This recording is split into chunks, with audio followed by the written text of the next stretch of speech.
Hai guys, seperti biasa di video kali ini gua kembali akan membahas beberapa berita yang sedang hangat diperbincangkan di dunia K-pop. So nggak perlu berpanjang lebar lagi, langsung aja kita masuk ke topik pembahasannya. Berita pertama yang ingin gue bahas di video kali ini adalah berita yang mungkin akan bikin bahagia banyak ikonik atau fansnya iKON. Ada apa? Mari kita cek dulu faktanya berdasarkan portal berita official K-Vibes di Instagram yang berjudul Bikin Ikonik Indonesia Kegirangan, DK dan Jinwon iKON dikabarkan akan jadi juri di The Indonesian Next Big Star. Nih si artikelnya guys, melalui petunjuk yang diunggah RCTI, mereka mengumumkan bahwa akan ada artis K-pop dari agensi YG Entertainment yang akan menjadi juri di acara The Indonesian Next Big Star.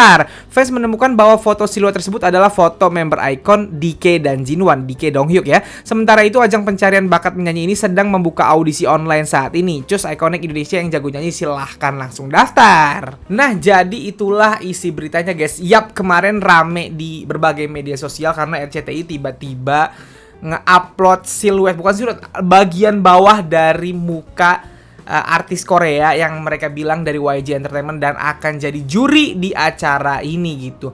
Dan ya sekali lihat bagian bawahnya aja kita langsung tahu kalau itu adalah Donghyuk dan juga Jinwon iKON gitu. Dan akhirnya dikonfirmasi mereka memang akan menjadi juri. Cuman sampai sekarang gue belum dapat info pastinya nih. Coba yang lebih tahu bisa komen di bawah ya. Gue belum dapat info pastinya mereka ini jadi juri untuk acara regulernya nanti atau cuman untuk audisi online-nya. Karena audisi online-nya sekarang udah dibuka katanya dari tanggal 2 Agustus sampai tanggal 6 September. Tuh yang mau dikomentarin atau dijuriin sama Donghyuk dan Jinwon, silahkan yang punya bakat daftar di acara The Indonesian Next Big Star ini. Gue sendiri nggak tahu ini acara baru banget ya, nggak pernah denger gue acara ini. Ini bukan Rising Star, bukan Indonesian Idol, bukan Got Talent yang udah pernah gitu. Ini The Indonesian Big Star, nggak tahu model acaranya kayak gimana dan apa yang apakah menyanyi doang. Gue juga nggak tahu nih apakah menyanyi doang, apakah ada menari juga masuk kayak Indonesian Got Talent gitu, atau emang kontes menyanyi doang, gue juga belum tahu. Tapi tentunya yang sekarang bikin penasaran adalah Jinwon dan Donghyuk nanti akan datang ke acaranya atau hanya online doang. Mereka jadi juri di audisinya atau nanti di acara utamanya gitu ketika tampil reguler di TV. Kalau jadi juri audisi berarti kan sekarang mereka udah ngelakuin, orang udah bulan Agustus kan, sekarang lagi dibuka nih pendaftaran online aja. Kalau jadi juri audisi online berarti mereka sekarang lagi mungkin via Zoom karena mereka nggak kesini kan gitu. Kalau jadi juri di acara utama, nah ini pertanyaannya lagi, kalau mereka jadi juri acara utama, mereka emang terbang dari Korea ke Indonesia dan setiap minggu akan reguler ada di acara, atau mereka cuman online doang kayak Lisa di acara China tuh kan, sempet tuh kan Lisa di acara China tuh yang sempat ngejurin tapi via Zoom doang waktu itu karena lagi COVID gitu. Nah itu yang penasaran akan seperti apa gitu. Nah yang jadi pertanyaan lagi, kalau mereka memang jadi juri yang datang ke acara tersebut setiap minggu, ini yang agak serem. Tentu seneng karena kita melihat mereka datang dan menjuriin, dan sangat pantas mereka jadi juri. Mereka punya kemampuan bernyanyi, menari, dan juga rap yang bagus gitu. Jadi wajar mereka jadi juri untuk ajang pencarian bakat gitu. Cuman masalahnya kan kita tahu nih, kalian semua juga tahu ajang pencarian bakat di Indonesia tuh kayak gimana. Gimik kita tuh sama gimik acara Korea tuh jauh dah bumi dan langit. Silahkan cek aja sendiri, apalagi di ajang pencarian bakat gitu.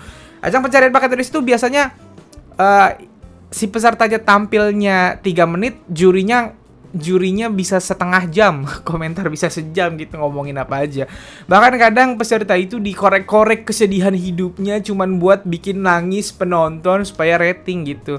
Nah itu yang gue penasaran, kalau semoga acara ini nggak gitu ya. Kalau datang ke Indonesia ada ketakutan sedikit kalau mereka akan digimikin gitu. Dan kita tahu mereka idol Korea yang memang udahlah mereka artis Korea aja digimikin, yang bukan idol ya, digimikin Indonesia pasti agak ngerasa kayak lah kok gini gitu. Itu artis Korea ya yang karena biasa acara TV-nya nggak gimmick kayak gitu. Apalagi ini idol yang punya batasan lagi kan. Idol tuh punya batasan lagi ketimbang artis, idol punya batasan lagi gitu. Jadi agak penasaran sih gitu. Kalau sampai benar dibawa ke Indonesia dan jadi juri dan digimikin, gue mah kasihan nama artisnya nanti. Kan udah banyak artis Indonesia, bukan artis Koreanya ya, kan udah banyak artis Indonesia yang akhirnya kena bahasanya, kena bully, kena serangan, atau dimarahin K-popers karena salah memperlakukan idol. Udah sering kan idol yang datang ke Indonesia, artisnya malah minta-minta selfie, malah apel di panggung, bikin artis yang bikin idol K-popnya nggak nyaman. Nah itu yang bikin gue penasaran banget. Tapi jujur gue excited, pengen lihat akan seperti apa penampilan Donghyuk dan Jinwon di acara ini. Apakah sekali lagi jadi juri online aja, apakah datang dan lain-lain gitu.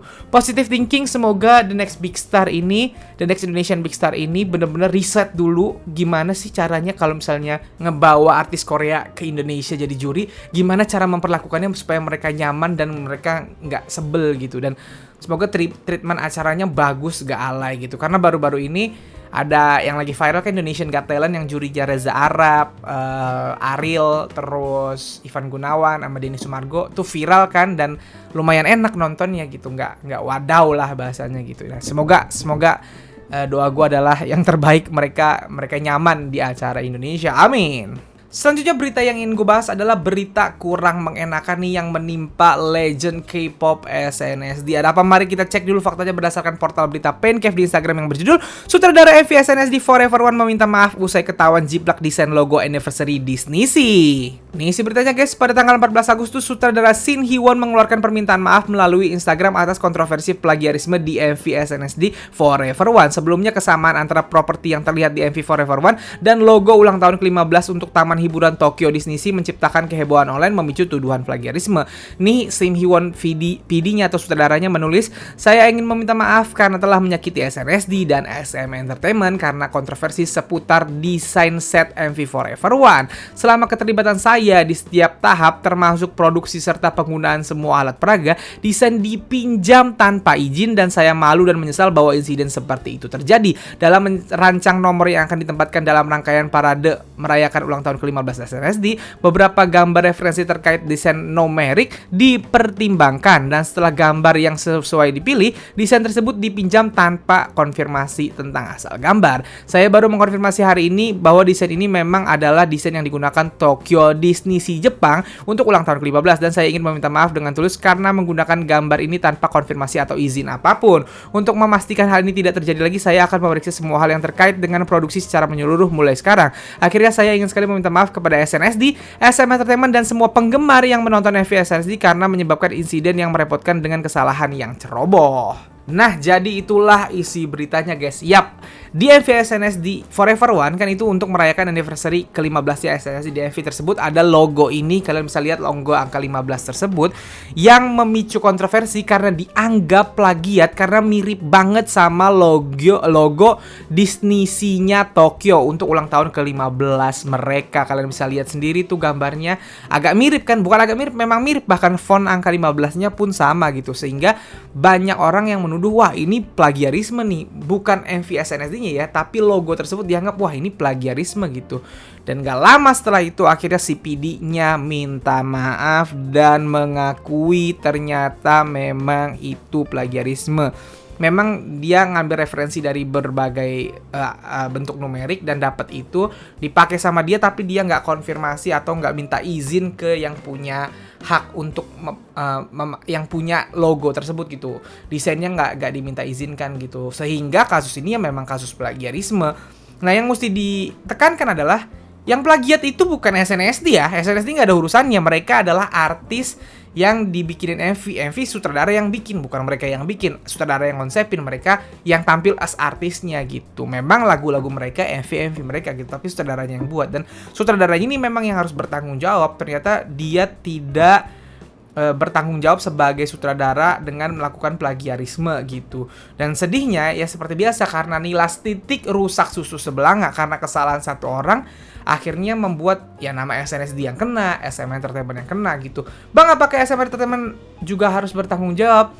Bisa iya, bisa enggak sih. Sebenarnya coba kalian yang berpikir aja, ketika sutradara ini bikin, harusnya ada cross check gak dari agensi gitu. Harusnya agensi ngasih lihat gak, ini kok kayaknya pernah lihat, atau dicari segala referensi yang ada di MV itu sama pihak agensi, harusnya begitu atau enggak. Coba kalian yang jawab sendiri gitu. Intinya sutradaranya udah minta maaf ke SNSD, SM Entertainment dan juga para penggemar. Nih sutradara memang harus banget minta maaf, dan mungkin dia lebih baik dapat hukuman nih, karena gini, dia kan udah dibayar mahal untuk bikin MV. Yang dia bikinin MV ini bukan artis kaleng-kaleng loh, SNSD. Ini Nation Girl Group Korea loh, yang ditunggu-tunggu sama masyarakat loh, tapi dia malah melakukan hal ini gitu. Jadi ya itulah beritanya guys, semoga tidak terulang lagi. Dan ya SNSD tetap semoga karir mereka tambah bagus terus gitu. Ini agak tercoreng karena kesalahan orang di luar mereka gitu, dan memang nyebelin banget, tapi life must go on. Semoga kedepannya lebih baik dan tidak terulang seperti ini lagi. Dan untuk SM Entertainment semoga diperbaiki lagi manajemennya, urusan gini-gininya, cross check, rechecknya, cek dan rechecknya diperbaiki lagi supaya yang kayak gini nggak terjadi gitu. Jadi setiap mau bikin MV dikasih lihat dulu muanya gitu. Oh ini dapat dari mana nih desainnya, ini dapat dari mana gitu, supaya tidak terjadi yang gini-gini lagi karena nama mereka juga yang kena. Selanjutnya berita terakhir yang ingin gue bahas, masih hype terhadap comebacknya Blackpink. Lagi-lagi mereka mengejutkan kita guys. Ada apa? Mari kita cek dulu faktanya berdasarkan portal berita FYI.Korea yang berjudul Blackpink akan tampil di MTV Video Music Awards 2022. Isi beritanya, Blackpink akan tampil di MTV Video Music Awards atau VMA tahun ini. Pada 15 Agustus waktu setempat, Blackpink diumumkan sebagai salah satu dari 4 artis yang ditambahkan ke line up penampilan untuk VMA 2022. Grup ini akan membuat debut acara penghargaan AS mereka dengan penampilan AS pertama mereka dari single perilis Born Pink mereka, Pink Venom. Pada tahun 2020, Blackpink menjadi girl group K-pop pertama yang memenangkan VMA ketika mereka memenangkan Song of the Summer dengan How You Like That. Tahun ini Blackpink dinominasikan untuk Best Metaverse Performance PUBG, dan Lisa dinominasikan sebagai artis solo untuk Best K-pop dengan La Lisa. Penampilan lain untuk VMA tahun ini termasuk Anita, J Balvin, Marshmello, X Khalid, Panic at the Disco, Lizzo, Jack Harlow, dan Måneskin. MTV Video Music Awards 2022 akan tayang 29 Agustus pukul 9 pagi waktu Korea, berarti kita jam 7 pagi. Single perilis Blackpink, Pink Venom, akan dirilis pada 19 Agustus, sementara album studio kedua mereka, Born Pink, akan dirilis pada 16 September. Nah, jadi itulah isi beritanya guys. Yap, Blackpink sudah dipastikan akan tampil di MTV VMA dan mereka akan menampilkan lagu Pink Venom. Nah, ini yang jadi penasaran nih, apakah kan MV-nya 19 Agustus, mereka tampil di sana 29 Agustus. Gue sih percaya mereka akan datang ke Amerikanya langsung dan atau ke acaranya langsung dan akan tampil live, bukan direkam di Korea lalu dikirim ke sana. Bukan kayak gitu, pasti mereka akan tampil di sana karena sekarang Amerika udah nggak ada COVID-an juga kan gitu.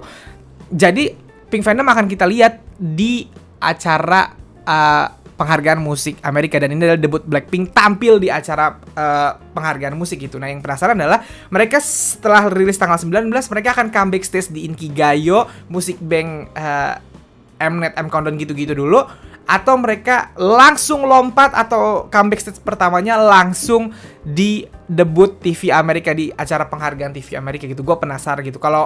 Kalau gue sih pengennya ya udah, walaupun jedanya 10 hari itu dari tanggal 19 ke 29, abis ngeluarin MV, YG keluarin aja video special performance-nya mereka gitu. Gak usah tampil di Inkigayo dan lain-lain dulu, tapi langsung terbang dan supaya comeback stage-nya langsung di acara musik besar Amerika, di acara penghargaan Amerika gitu.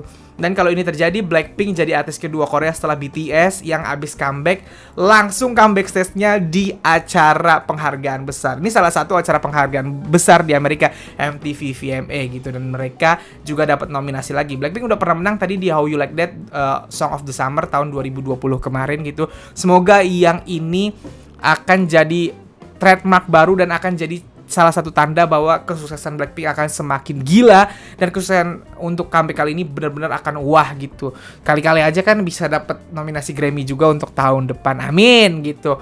Jadi itu yang diberitakan, dan sampai gue bikin video ini teasernya Blackpink belum ada lagi yang baru gitu. Masih yang putih-putih pink di dalam akuarium itu. Padahal udah tinggal berapa hari lagi ya? Udah 3 hari lagi gitu, tapi belum ada teaser yang memperlihatkan MV yang dut gitu, belum ada gitu. Gue penasaran banget, nanti kalau ada kita bahas lagi. Oke guys, semoga lagu kali ini pecah berantakan dan lagu yang bisa bikin pecah acara MTV VMA. Amin. So guys, jadi segitu aja video gue kali ini. Kalau kalian suka video ini seperti biasa silahkan like dan share ke teman-teman K-popers sekalian. Kalau kalian mau kenal gue, kalian bisa follow gue di Instagram, dan kalau belum subscribe channel gue silahkan di subscribe. Sekian dari gue, bye.